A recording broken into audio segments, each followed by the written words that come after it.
can't hear you. Good advice was coming up from fathers to the fathers. Can you hear me? Yes. Oh,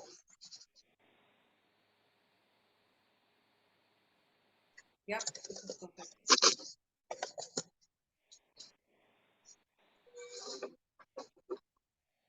you will recollect something went wrong in Assam.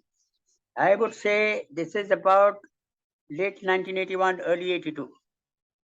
What happened was that an election was to be held in Assam, and the election was won by a students' group led by a young student called Prafula Kamar Mahanta. See? And there was a lot of agitation about this in the center because I think Indira Gandhi at that time was very keen that all states should be ruled by Congress. It's easier to control the country. Well, that is not a very democratic way of looking at it, but nevertheless, that's what she wanted.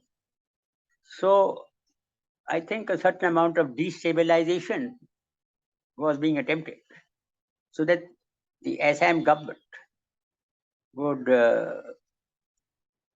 have law and order problems.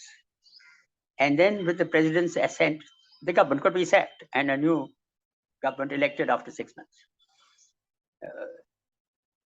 with another election. And 6 months ruled by somebody appointed by the central government. This is the technique that was being used for many states, even in the Punjab, if you recollect. So now there was a lot of agitation in Assam because they thought that the Bengalis were taking over the country, not only from Bengal but from East Pakistan. And the result was that Assam was no longer Assamese but becoming Bengali.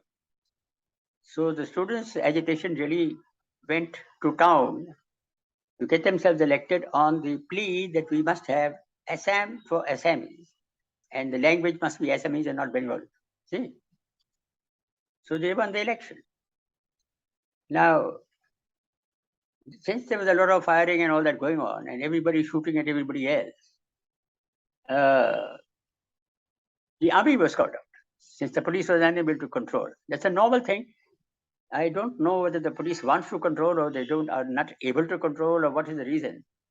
But there's a lot of politics involved in using central police forces by the government in case they don't want the thing to be settled down too early. You know how it is. Politics is not a very clean game. So then they call out the army. Now, when you call out the army, what happens is that the public has a lot of respect for the army. And therefore, when the army comes out and they see the olive green uniform, they generally down tools and say, well, all right, the army is here. They're not politically motivated like the police is. And hence, we listen to what they have to say. So as a result, instead of Indian shooting Indian, we managed to do a little peace and quiet. And so I also had to send about 2 battalions worth from my division to assist in the control of the Assam agitation that has started, which I did.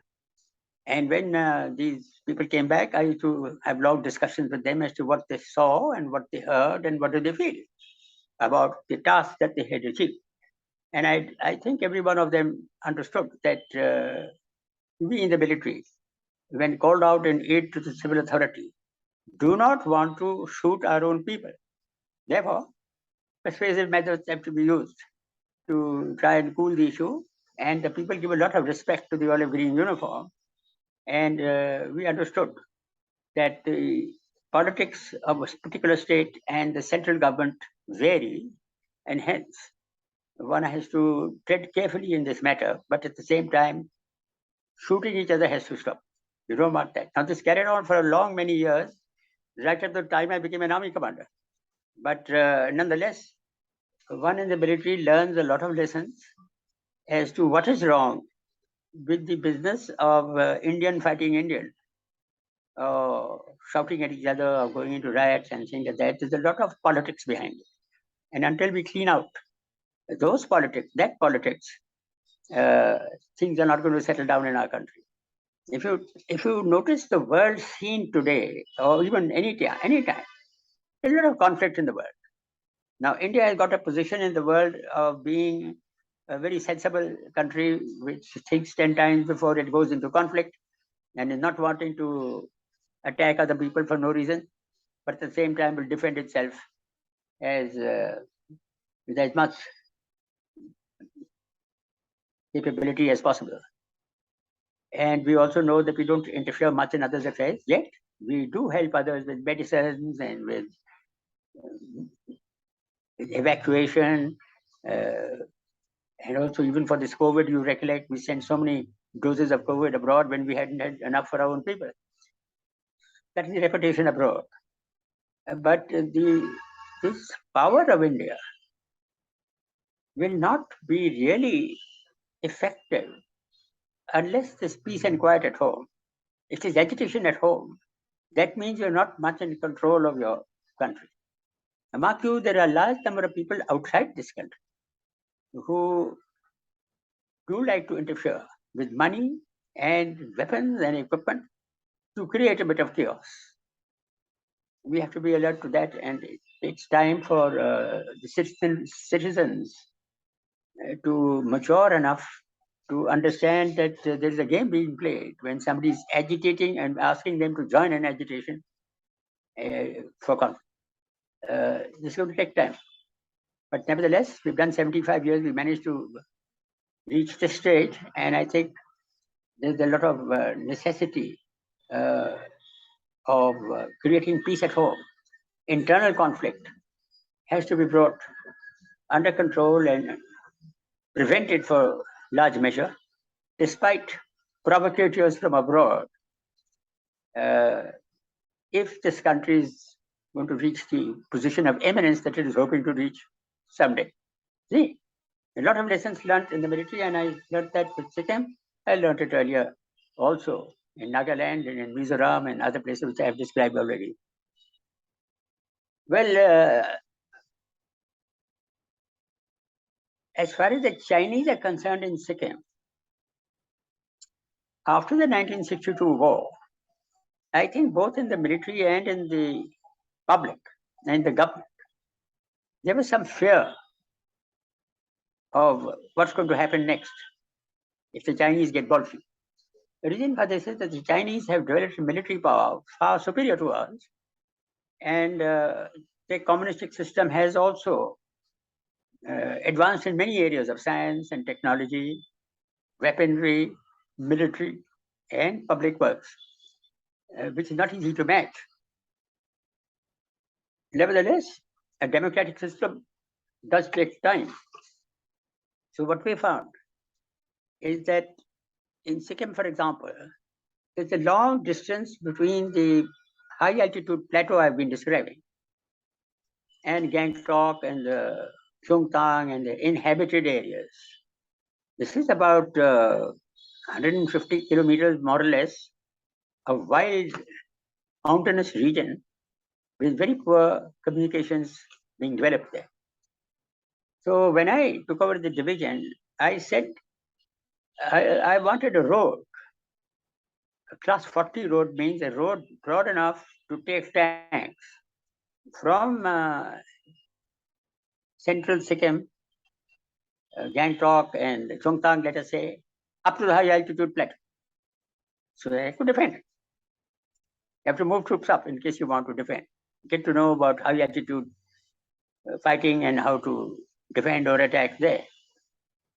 This was not accepted because the opinion in the government as well as in the military headquarters in Delhi was that here we've got a buffer area in case the Chinese advance. They've got a long distance to come. It's a difficult communications. If you build roads, they will use your roads to come down. And I used to say, look, if you build roads, we'll be the ones going up there to fight them. They're not going to be the ones coming down to fight us. So for God's sake, you can't say that this is your country, but you're not prepared to defend it right up to the border because you're afraid that the enemy will come down your roads. We need communication. So get the sanction of communications and roads and tracks to allow heavy vehicles, etc. to go up to the high altitude area was just a most difficult aspect. Even if certain aspects of parts of government would accept that, yes, all we do it, they never gave the money for construction of these. So with the result, you are back to square one. Now, it's taken a long time to get the government to see, and I must say that General Krishna Rao, when he was the chief, he also felt that this forward policy is important. He was very impressed with the fact that I wanted to defend Sikkim at the front line, that is, at the high altitude mountains. And we were taken up with that, and he accepted that and changed the army headquarters orders. The idea is that why are you giving up your territory? The fact is, you're not a British army, as I described earlier. You fight in other people's countries and run away when things get hot, and the poor villagers and others get slaughtered. So therefore, you have to defend your forward villages and your forward people and your Buddhist gompas or whatever they are in Sikkim. And so this forward policy is something that we had to indulge in, but for that you need a lot of communication, a lot of construction of roads and tracks and tunnels and things like that, which can allow your military, which is heavily dependent on heavy vehicles and heavy guns and things like that, to be moved up, plus transport to give the provisions for war, ammunition and supplies, and exchange of parts, spare parts, and so on, and for that matter, exchanging new tanks for old tanks and all that. So I was very keen as a div commander to get some tanks up there, but nobody would agree with me. But I had it at the back of my mind. This fructified later when I became a more senior officer. But I just wanted to tell you that in Sikkim was a area of geography, very challenging indeed. For example, you don't know the geography, but there is a Yatong Valley belonging to the Chinese, which comes down from the high altitude area, opposite eastern Sikkim, where we have our great mountains being defended by pickets. We got information, for instance, that the Chinese are building a road into North Sikkim from Yatong. Yatong is in their valley. The slopes are a little easy over there. And so we got all sorts of notices from higher headquarters that be prepared for this and so on. So I decided to go there, and I ran an exercise for one of my brigades. The Gangtok Brigade was sent forward to do an exercise on the eastern valley of where Chongtang is. You have the Tista coming on the western side, another stream coming in from the eastern side. So this is the eastern valley, La Chen Valley. On its east, there's a place we called Katao. Now, Katao is just a nickname. This is at about 15,500 feet. We practiced defending that with this brigade. Then I went to up the Swiss Pass is at 16,500 feet. It's called Tankarla Pass. And I got the brigade commander with me, and we had a platoon to escort. And I said, no, we don't have to tell anyone what we're going to do, but we'll walk into Chinese territory and go down till we see if this road is being constructed here or not, as given by intelligence. That's intelligence from the IB and the RNAW and all that, which intelligence is always under question mark anyway. So we went up there, and we had the platoon holding the heights, and then the brigadier and I walked down with an escort. About, I would say we must have walked down about 3 or 4 kilometers into Chinese territory. And it's very steep slopes. You're walking down from 16,000 to about 10,000 feet. So anyway, walked there, and it was quite a joke to come back again. We took it easy, but we spent the whole day coming back again. We found no sign.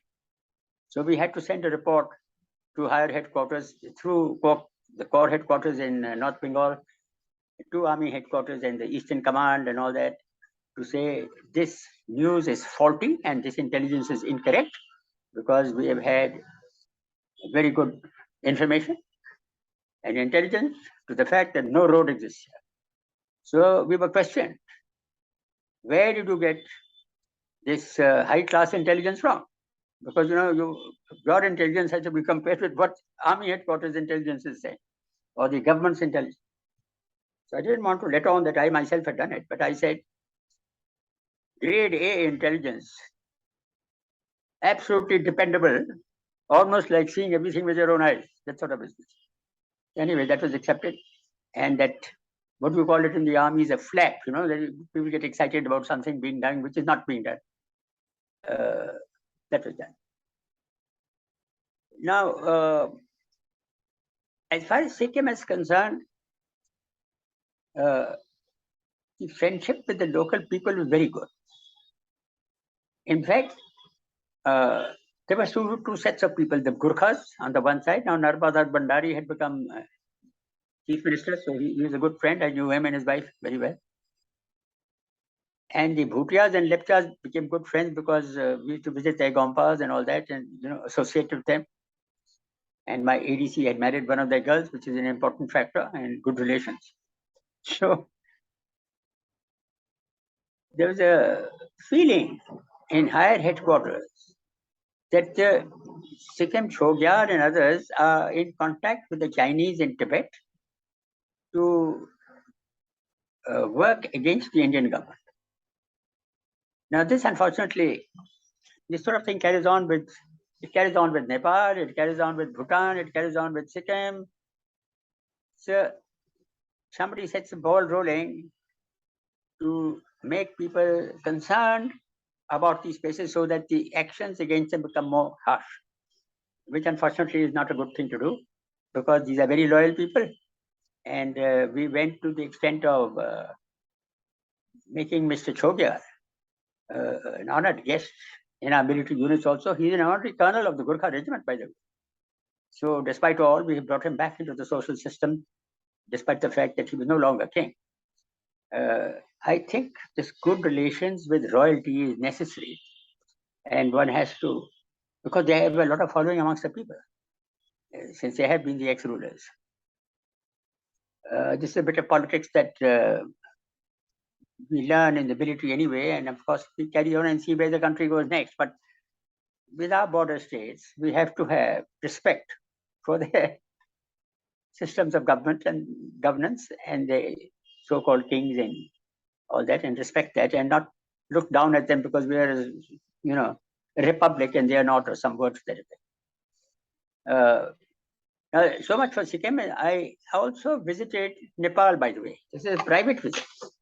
Now here, my battalion commander, Rajiv Yadav, 2nd 4th Gurkhas, he came to know that I was keen to have a look at what Nepal looks like in Kathmandu. So very keen to see the geography. And that's on my flank. See, so one has to know, because Sikkim and Nepal are contiguous border. So he arranged it, since his troops are from there, his troops are 2nd 4th Gurkhas, they belong to Nepal. And so he arranged everything, and we, from North Bengal, we took a road into Nepal. I took leave, and I drove my own car, and we went up to Hathora, which is opposite Bihar on the hills, where we stayed the night. Thanks to the Gurkha battalion, they arranged everything locally. Then we went into Kathmandu.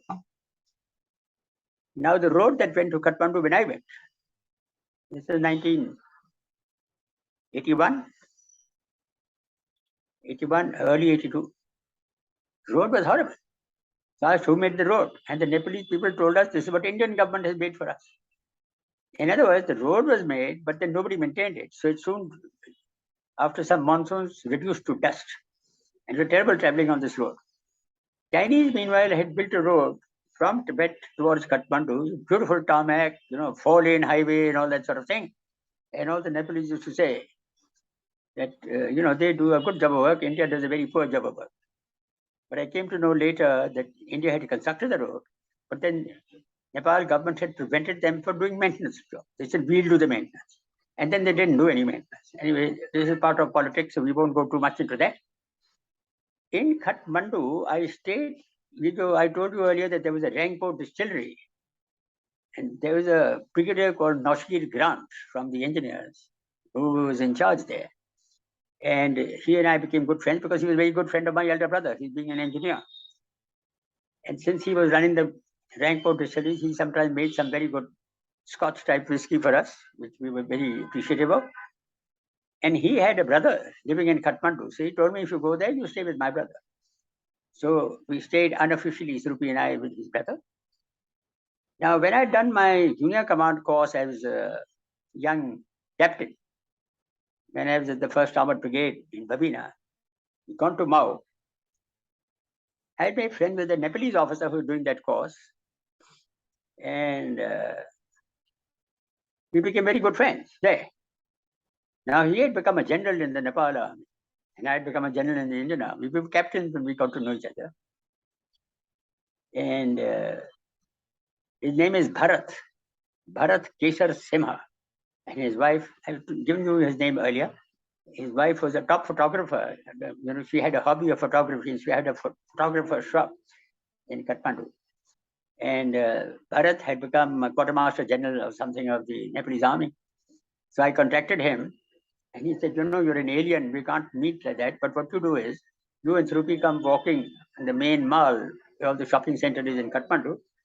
And we'll be walking on the mall, and we sort of meet each other by chance. And then there'll be a restaurant nearby. We'll go there and have dinner together or have lunch together. So that's how it happened. And I managed to meet Bharat. It's interesting to see that we do a lot of training for the Nepalese army, both officers and jawans, in our military institutions. And yet, both the countries have certain restrictions about social get-togethers between the alien officers of two separate countries. I think there's a lot of ego involved here. Nevertheless, they are all very much like us, and at the same time, very grateful for the support that India can give them, because as you know, they've got a no sea border, they've got a land border with us, and they've got a land border with Tibet, and so they're between two monsters, as one might say, and they have to play one off against the other. Anyway, making a few friends like this, met because Bharat was in the quartermaster general's office, and he knew everybody else who were generals there, including the army chief, who was a friend of his. The personal relations improve, and this is very important, that personal relations between high-ranking military officers of different countries is allowed to progress. Because the American chief once told me that if the two military chiefs or military officers are friends, then no matter what the politics does, there'll never be war. So it is something that we have to encourage. Anyway, so now we'll come to the end of my tenure. It was for almost 2 years. And normally generals are moved very fast because the game of personal advancement of officers is such that everybody is wanting to command a division, and there are not enough divisions to command for the number of people aspiring to become major general. See? So unless you have commanded a division, you don't seem to be going up in rank. Everybody wants to command a division and wants to command a corps. And so with the result, the tenures are becoming less and less. I don't quite agree with this, because this is more career planning of officers rather time in command of troops, so that the troops get to know them and they get to know the troops, and better functioning for war. Anyway, that was the progress. But I managed to command for about a year and 10 months, I think, in Sikkim. And I got a posting order to go to the Military Operations Directorate in Army Headquarters. Now, the Military Operations Directorate in Army Headquarters are looking after operations, all operations. They divided into two basic parts. One are the people who actually looking after the conduct of operations, and the other is the part which is dealing with Air Force, Navy, government, Ministry of Defense, and so on. And in my time, the person in charge of the Military Operations Directorate was the Lieutenant General.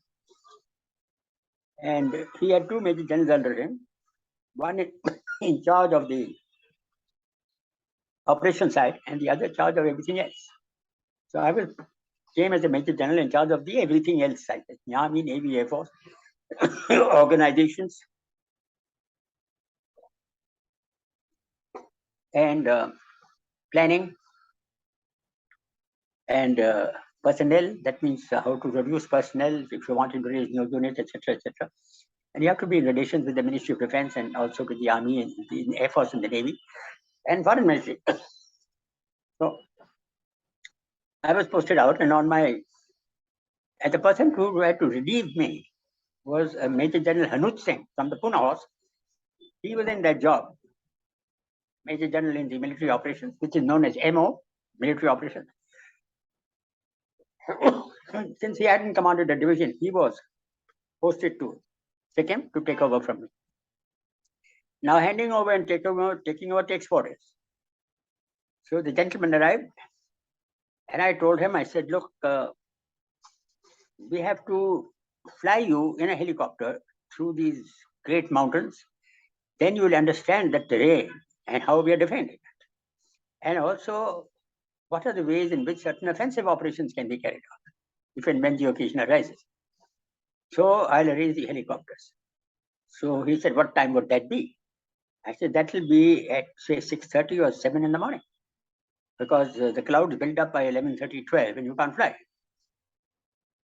So he said, but I'm very sorry. I am a man who does his daily prayers, and that takes me 2 hours.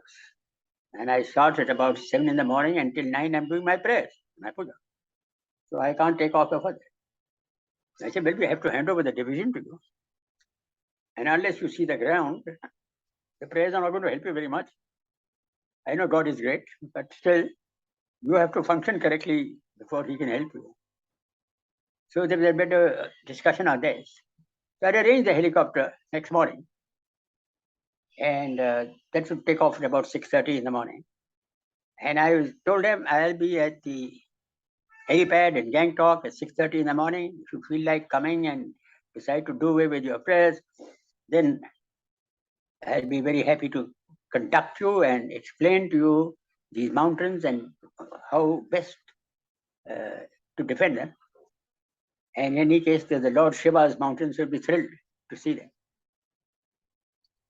He said, I'm sorry, I can't do that. I have to do my prayers. Fine. When I arrived at the airport, helipad, at 6:30 in the morning, the gentleman was present. I said, what happened to your prayers? He says, well, as a special case, since you asked me, I'll come for the reconnaissance today. I postponed my prayers. I said, very good. So now we had to wait for the helicopter to come from North Bengal, from Siliguri side, Bagdogra side. So helicopter never came because there were too many clouds between the plains and Gangtok. Gangtok up to the mountain was absolutely clear. But there were too many clouds between that, and the flight had to be cancelled. So I told him, well, maybe your prayers are stronger than my desire for reconnaissance. So, all right.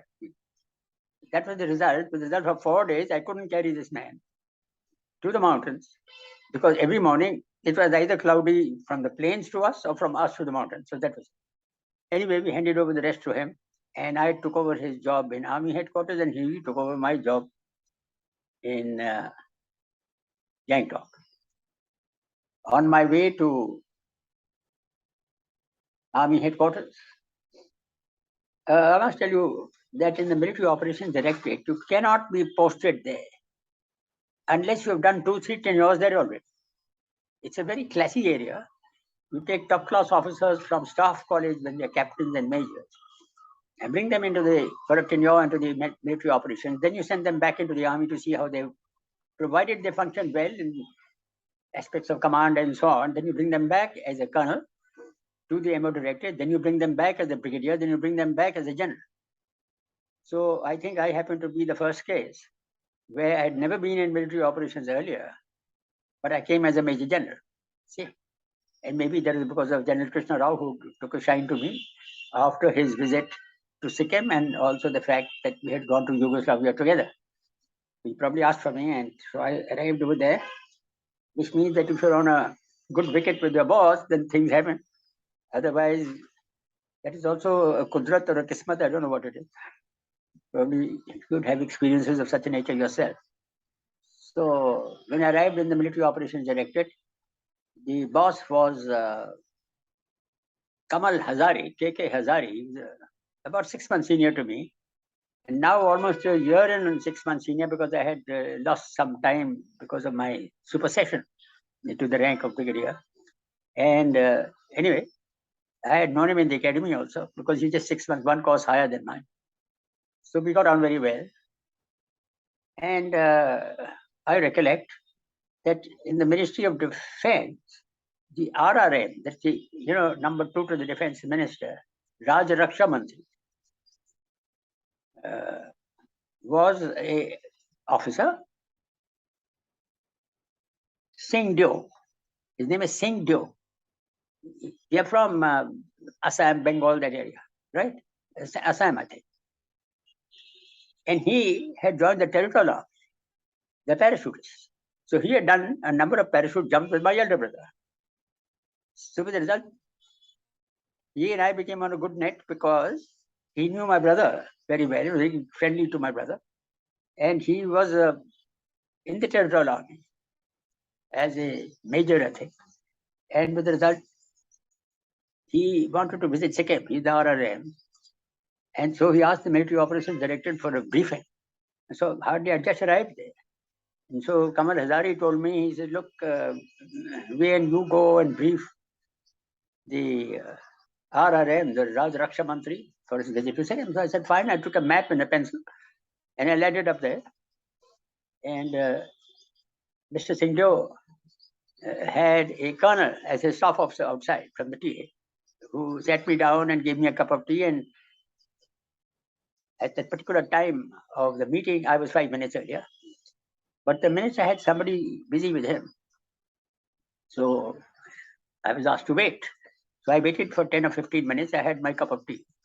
And then the minister finished with that person who had been in his office, came into my room, came into the room where I was in tea, stood to attention and gave me a damn good salute. So I got up and saluted back.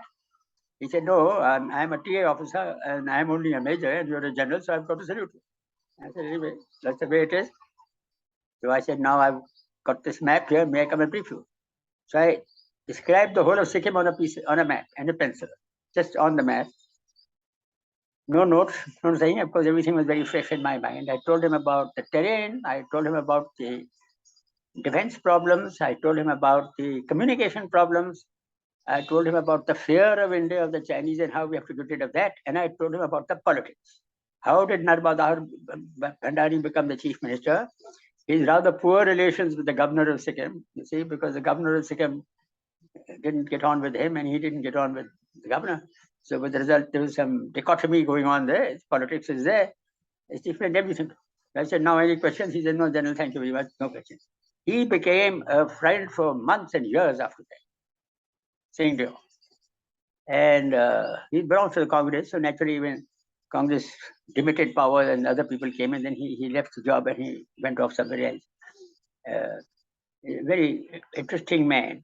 What does this show? This shows that whatever is your official position, if you want success in what you do, it is the personal equation that matters. It's not your position that matters. Because either you're dealing with equals or with superiors or inferiors. The personal contact carries far more weight and a friendly contact than the official one.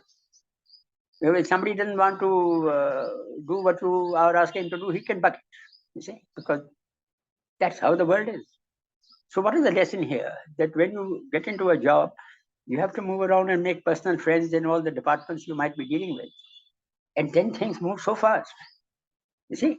Otherwise, writing notes and papers carry on for years and nothing happens, especially in the government of India, which follows the erstwhile Whitehall filing system imposed upon us by the departing British.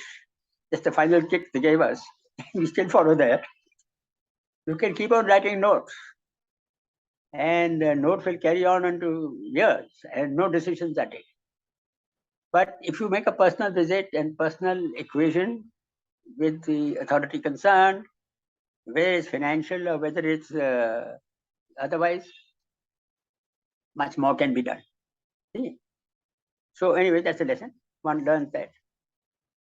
That also counts for your association with people, bureaucrats in the foreign ministry, for instance. You know, people don't realize that the foreign ministry and the diplomatic corps and the military are really two sides of the same coin. Because whatever the country wants done, it uses diplomacy. Military only comes into it if diplomacy fails. I told you once earlier that if you look at our relations with Pakistan or China, which has been carrying on for so many years, is that a failure of diplomacy? Because if you don't accept the other fellow's point of view, then there's only conflict after that. Similarly, if you look at the Ukraine war now, Russia had certain problems which the West kept on provoking him against. For instance, getting NATO closer and closer to the Russian heartland. And Ukraine is an erstwhile state of erstwhile Soviet Union. It's become independent, yes, but now you want that state to join NATO and bring nuclear weapons and things there. That is not going to be accepted. 1962 Cuban Missile Crisis, I think I've described that to you, which was almost a nuclear war between America and Soviet Union. It stopped at the last minute because of the two Khrushchev from the Soviet Union and Jack Kennedy from America spoke on the red line and called it off. Otherwise, there was nuclear exchange going to take place. So we don't want to get into that sort of thing. So this week, you don't provoke somebody for getting your own thing done against that person's strategic sense. And this war should not have started at all had that little respect for the Soviet system, or rather the Russian system, existed, which I think doesn't exist. So now we see where that goes. So now, in the Military Operations Directorate, they are very happy to get me there because my predecessor, Hanud, was a religious man. And I was told there, especially by K.K. Hazari, to say, thank God you're here because Hanud is a very fine brain. He's a very good officer. There's no doubt of it. But if he's vanished for 3 or 4 hours in the morning because of his puja, he's not at the job. And meanwhile, for instance, even the army chief may have to be briefed on some subject, and he comes into the operations room at, let us say, 9:30 in the morning, but Anuth, who's supposed to brief him, was not there because he was doing his puja. Now, many people feel that, yes, somebody doing puja, you shouldn't disturb him. My views are slightly different. I said, well, you can do your pujas at a time where it does not interfere with your official work. Otherwise, leave your official work and go home and do your puja. Well, even in the 1971 war, the saying is that Hanut did very well because he was commanding the Pune Horse, which is one of our best regiments of the Armored Corps. And the Pakistanis called it Fakr-e-Hind because of the Basantan Battle of 1971. There were a series of minefields there, and he led his tanks across without coming to grief because he did his puja. So many of his troops believe that the puja does work. See, I don't know if you know that a lot of puja has been done during the Mahabharata, during the wars that Alexander the Great fought against Porus. The Indian side would do pujas to find out the correct time by Jyotish and all that as to which time they should attack or defend or whatever. And while they were doing this, Alexander would strike at them and play hell. So, all right,